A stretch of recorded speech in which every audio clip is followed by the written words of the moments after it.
जी अस्सलाम वालेकुम दोस्तों, मैं हाँ अशरफ गुलजार ते तुसारे पे यूट्यूब चैनल सरेकी बोल सरेकी।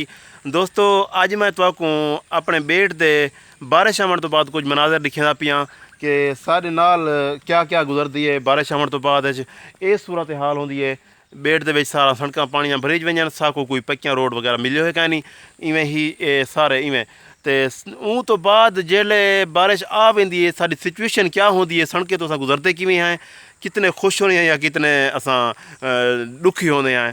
तो तकरीबन सारे रस्ते बन वेंदे उं वाले सड़कां तां होंदियां पानी नाल पुर ते वला असां ऐठें दे विचों गुजर के वेंदे हैं। जिवें देख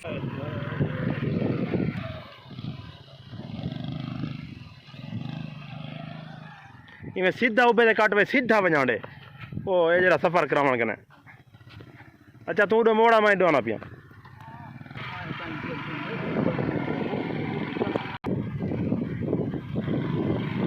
असों असां किवें तंग थिया वेंदा।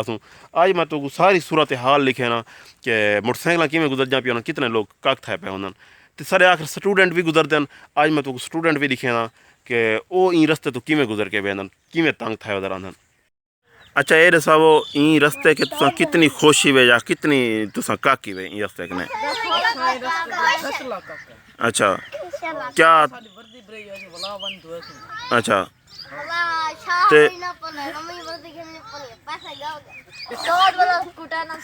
अच्छा अच्छा तो आपको उस्ताद ई वर्दी की वजह करके ना कुटे सन, उस्ताद ठीक होंदे उन्हें पता है ये जेह्ड़े रस्ते हैं तां इत्थां ढावण नाल खराब थी सन ते पिछे तुआको उस्ताद कई गल ना आखसन उएं अगे पिछे तुस खराब की वधे हो सो तो वह तुम्हारी अपनी गलती हो सी।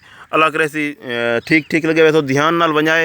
ये रस्ते हैं बिल्कुल खराब ते अल्लाह करे सी कहीं पक्की आवे सी ते तुसां ध्यान नाल वजाए बिल्कुल साफ सुथरे। ये हुण देखो ना ई कंडीशन सारे बाल वधन था ये जेह्ड़े स्कूल वेंदे वधन ये वजने तकरीबन 3 किलोमीटर दूर ते रस्ता सारा भी इहो जिहा है। तो हुण बाकी असां कोई नहीं आख सकदे बिया कहीं जिवें सुनते इन्हें स्टूडेंट तो सुनो भाई अगर कोई रोड दे सकते वे या कोई पक्की दे सकते वे तो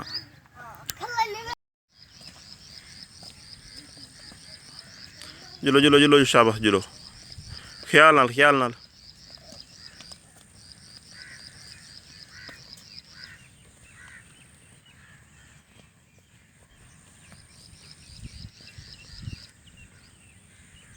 अख था वधराने आए ये असां पता नहीं गुजरे ने किवें पे हैं थाल दे लोग जेल्ले बारिश आंदी है 15 मिनट बाद कशे का नहीं था चिक्कड़ होंदी ते सारे कोलो 15-15 20 डी बारां ये चिक्कड़ सारी रह वेंदी है ते तिलकण होती है।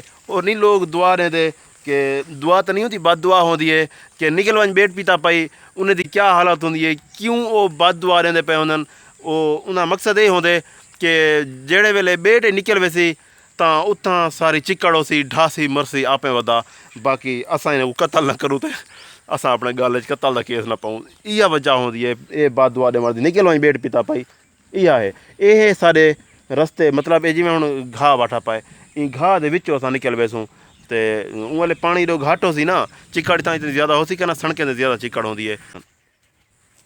भला ये जेह्ड़े MN MP हैं वोट तो साढ़े को घेन वेंदे लेकिन साड़ी भला सूरत हाल नहीं चाहते कि तुस किवें गुजरने पवे किवें सुखी वे दुखी वे कम अज़ कम साकू रोड वगैरह दे देवन असां खुश थी वैसूं यार आखिर वोट जो देने हैं उन्हें वोटें की कदर दी साकू कोई समझ लगा सी लेकिन सारी कोई कदर नहीं थी पी बेट लोगों की बिल्कुल सारे इलाके दे विच किथां ही कोई पक्की गा नहीं कोई कशा गा नहीं साकू हर चीज़ तो महरूम किया वेंदा पाए साकू कोई फैसिलिटी प्रोवाइड नहीं की वेंदी पई।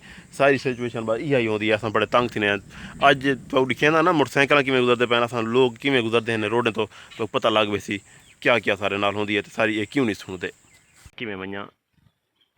ऐसी सिचुएशन गुजर गया असल तो ट्राली मुँह आके मुँह खराब कर देते।